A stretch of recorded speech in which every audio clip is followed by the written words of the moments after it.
E aí, player da indústria, hoje eu quero bater um papo com vocês sobre auditoria, vícios de auditores, né? Quero dividir uma experiência bacana que eu tive. Eu tô aqui na gringa, Charlotte, na Carolina do Norte. Passei essa semana fazendo uma auditoria num fornecedor e estava auditando um fornecedor pela VDA 6.3. E eu tive algumas experiências bem interessantes que eu gostaria de dividir com vocês, porque muitas vezes a gente passa muito tempo auditando, vai pegando experiência, mas a gente fica com certos vícios de auditores, né?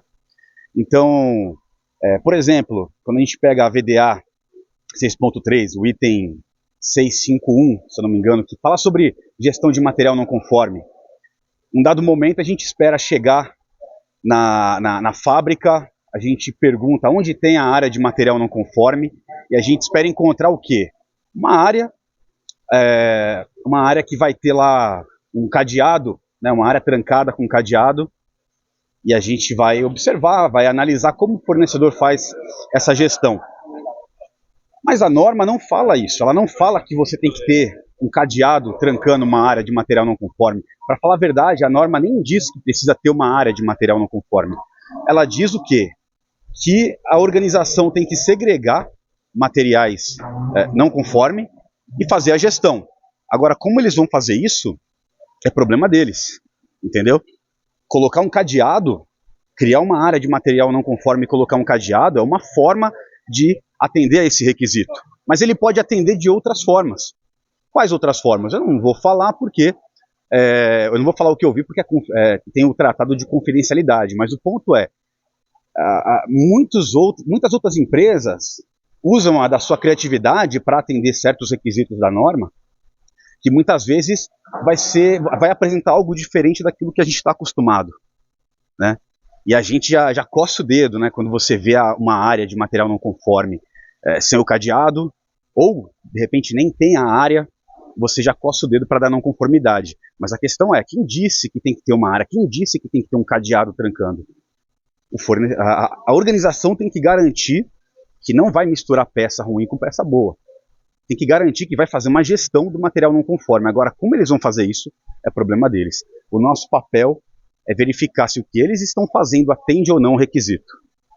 Se eu não me engano, no item 6.2, que vai falar lá de manutenção, né, por exemplo, outro exemplo, ele coloca requisitos com relação à manutenção e nós temos aquele momento que a gente quer ver onde ficam aquelas peças sobressalentes, né, que seriam os spare parts, as peças de reposição.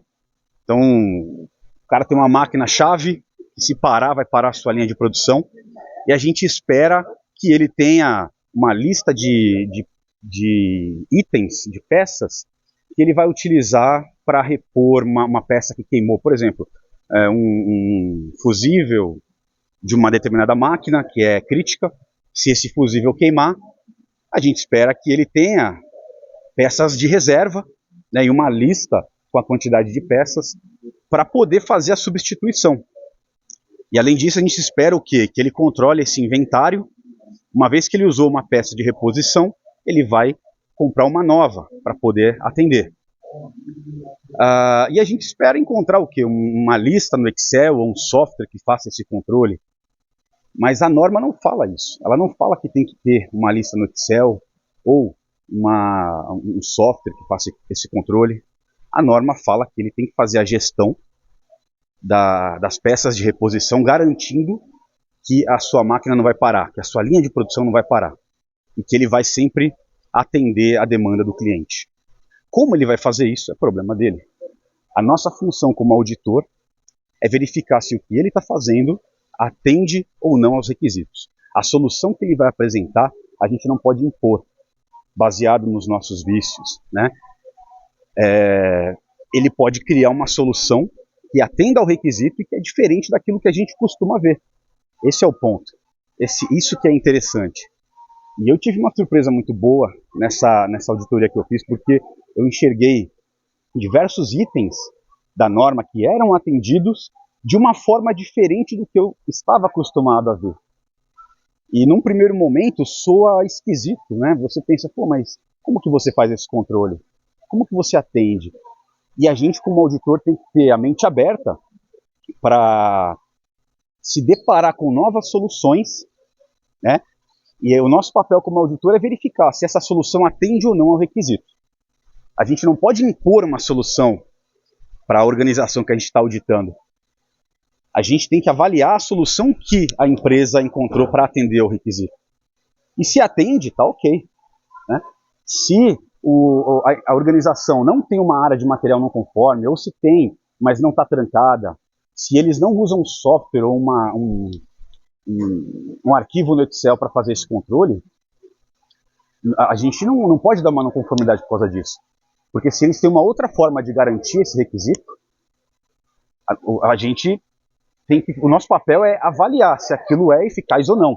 A gente testa, né? Ou a gente analisa. Se não dá para testar, a gente analisa para ver se é robusto ou não. O importante é, ele vai garantir, ele vai atender ao requisito com essa solução diferente do que a gente está acostumado, com essa solução que ele apresentou. Se ele vai atender, acabou. A gente não tem mais nada para fazer. A não ser dar os parabéns pela criatividade, né? Muitas vezes atendendo ao requisito com uma solução diferente e de baixo custo, né? E a gente fica muitas vezes viciado em soluções que a gente vê sempre na linha de produção, no chão de fábrica, nas empresas que a gente audita, e a gente acha que aquilo é um requisito. Não, aquilo é uma solução que é muito comum, que a maioria das empresas usam, mas nem sempre a gente vai se deparar com esse tipo de solução. Tem empresas que vão criar soluções diferentes para atender o requisito. E cabe a nós termos a mente aberta para avaliar se a solução atende ou não ao requisito. Porque na VDA 6.3 não diz que tem que usar cadeado para fechar uma área de material não conforme. Não diz que tem que ter uma lista no Excel de spare parts, né? Ou que o controle do inventário tem que ser num software que vai te avisar se de repente estiver faltando uma peça, se você usou uma peça. Existem soluções que fogem do nosso dia a dia, né? Da nossa realidade, e cabe a nós verificar se essas soluções atendem ou não ao requisito. A gente tem que voltar para o requisito, sair um pouco daquela nossa experiência. É muito bom ter experiência, mas a gente tem que sair um pouco da experiência e voltar para o requisito. O que o requisito pede? Não é porque eu sempre vejo a mesma solução que todos têm que usar a mesma solução, né? Eles têm que atender ao requisito. E é isso.